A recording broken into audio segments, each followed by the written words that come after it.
Assalamualaikum warahmatullahi wabarakatuh. Selamat berjumpa kembali dengan tutorial ebook statistik 1000 halaman. Pada kesempatan ini, kita ingin sharing tentang suatu materi tentang second order di dalam Smart PLS 4 ya, dengan metode repeated indicator approach yang menurut hemat kami ada output di Smart PLS 4 ini keliru.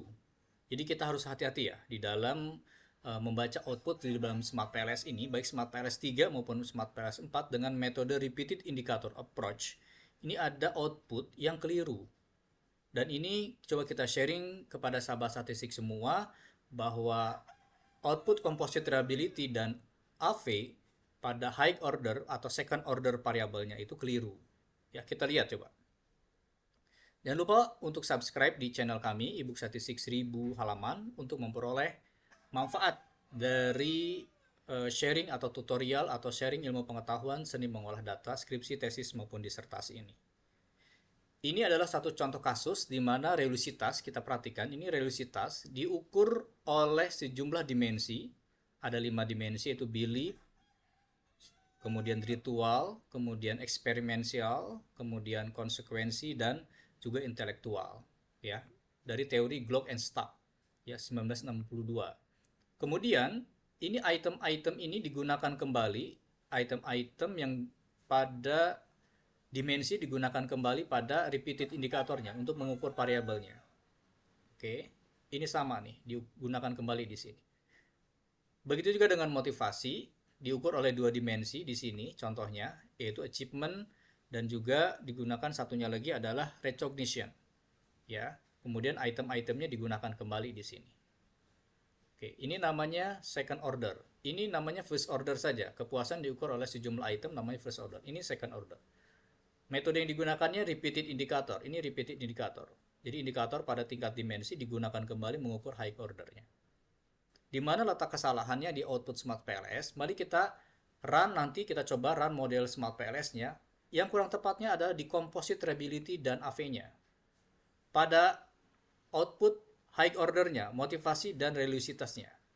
Ini nilainya 0,885, sedang AV-nya 0,60, 908 dan 476. Ini kurang tepat motivasi dan reliabilitasnya. Oke, mengapa kami sebut ini kurang tepat? Output Smart PLS 3 atau 4 ya, Smart PLS 3 atau 4. Kalau kita pakai Smart PLS 3 atau 4 repeated indicator, menghitung AP dan CR-nya dari repeatednya. Nah, jadi Smart PLS ini menghitung nilai 885 dan 908 serta 606 dan 476 itu dari repeated indikator ini. Menghitung CR-nya dari ini. Sama, motivasi juga menghitung nilai composite reliability dan AV-nya itu dihitung dari item ini. Ya. Output Smart PLS 3 menghitung AV dan CR-nya repeated indikatornya. Keliru. Mengapa kami katakan keliru? Coba kita baca jurnal yang ditulis oleh McKenzie, Construct Measurement and Validation Procedure. Di dalam jurnal ini disebutkan bahwa menghitung CR dan AP reliabilitas itu bukan dari item repeatednya, tetapi dari dimensinya. Karena secara teori, reliabilitas itu diukur oleh dimensinya, bukan oleh item. Ya, secara teori reliabilitas diukur oleh dimensi, bukan itemnya. Sama, motivasi diukur secara teori oleh achievement dan juga recognition ini. Oke. Secara teori reliabilitas diukur oleh 5 dimensi. Maka menghitung composite reliability dan AV-nya harus dihitung dari loading factor yang mengukur dimensinya. Oke, nanti kita praktekkan. Nah, salah satu bukti penguat kita ada di dalam Smart PLS Forum ya, disebutkan di sana bertanya kepada Dr. Baker. Dr. Baker ini adalah salah satu penulis-penulis besar di dalam Smart PLS atau di dalam PLS, biasa di search di dalam Google, tulisannya cukup banyak ya, setara dengan hire ya, banyak menulis. Seseorang bertanya kepada Dr. Baker, mengapa nilai AV dan nilai AV-nya rendah untuk high order construct gitu ya. Pada metode reflektif di sini disebutkan. Kemudian Dr. Baker menjawab, Smart PLS tidak tahu apakah model yang Anda buat itu sebenarnya second order atau normal construct. Di sini nilai AP untuk second order contract is based on repeated indicator variable. This AP should not be used, dibilang di sini. Nilai AP-nya tidak boleh digunakan. Karena Smart PLS tidak tahu apakah ini repeated indicator ini adalah second order atau bukan. Karena ada variabel yang namanya religiositas, kemudian ada itemnya, maka dihitunglah nilai AV dan CR-nya dari item ini. Padahal sebenarnya secara teori harusnya religiositas dihitung CR-nya dari dimensinya, dari dimensi ininya. Oke, sekali lagi. Oke, ini link di diskusi dengan Smart PLS3 dan Smart PLS3 tentang pembahasan high order construct. Oke, kita masuk dulu ke dalam Smart PLS. Ini contohnya. Ini adalah repeated indicator approach untuk religiositas. Ini religiositas. Ini repeated indicator approach untuk motivasi. Kita run. Oke, keluar hasilnya. Ya. Ini adalah repeated indikatornya. Kita lihat nilai CR dan AP-nya. Ini yang tadi saya tunjukkan di dalam PowerPoint, ya.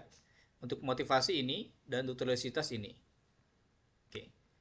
Smart PLS menghitung CR dan AP-nya dari repeated indikatornya ini, dari item-item ini, dihitung.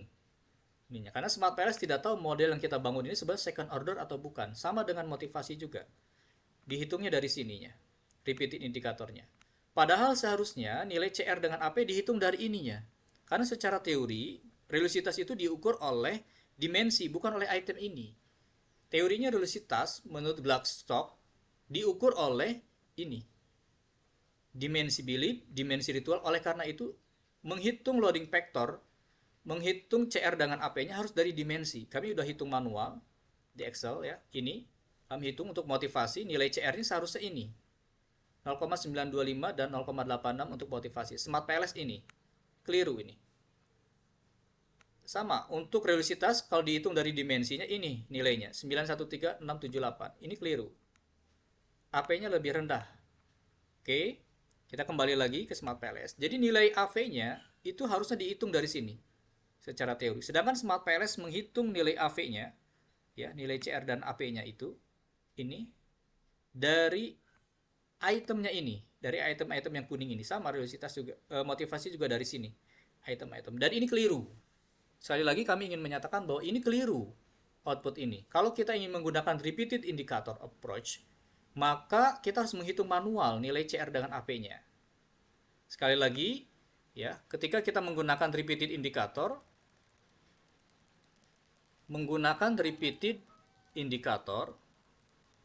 untuk metode second order, maka nilai CR dan AP-nya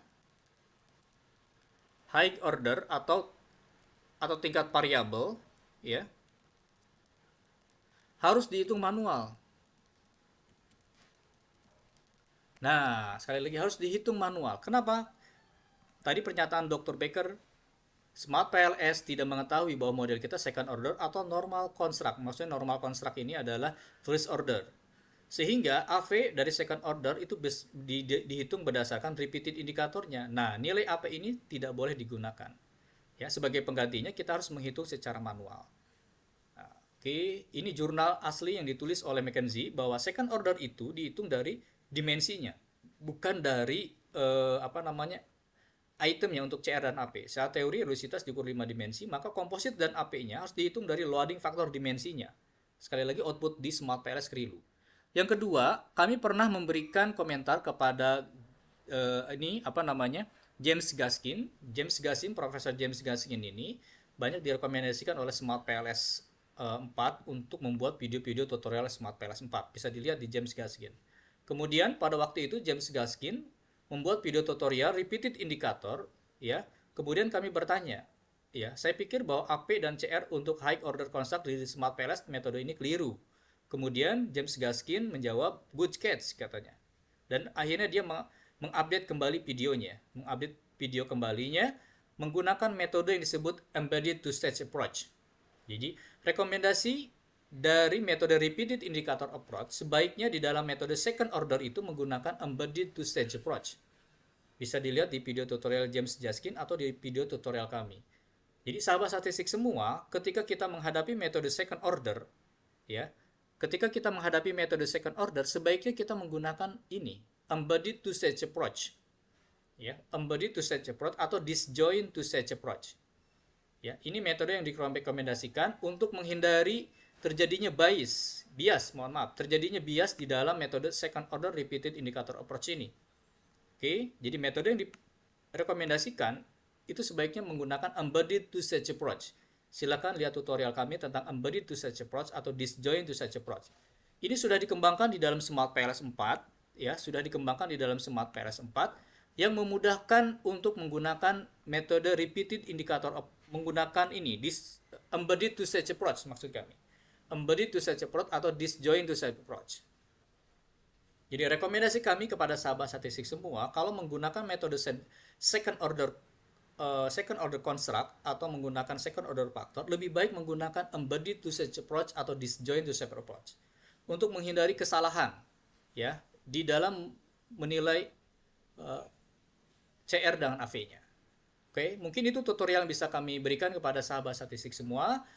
Mudah-mudahan memperoleh manfaat dari tutorial kami. Jika membutuhkan e-book statistik 1800 halaman, silakan untuk menghubungi kami. Terima kasih. Assalamualaikum warahmatullahi wabarakatuh.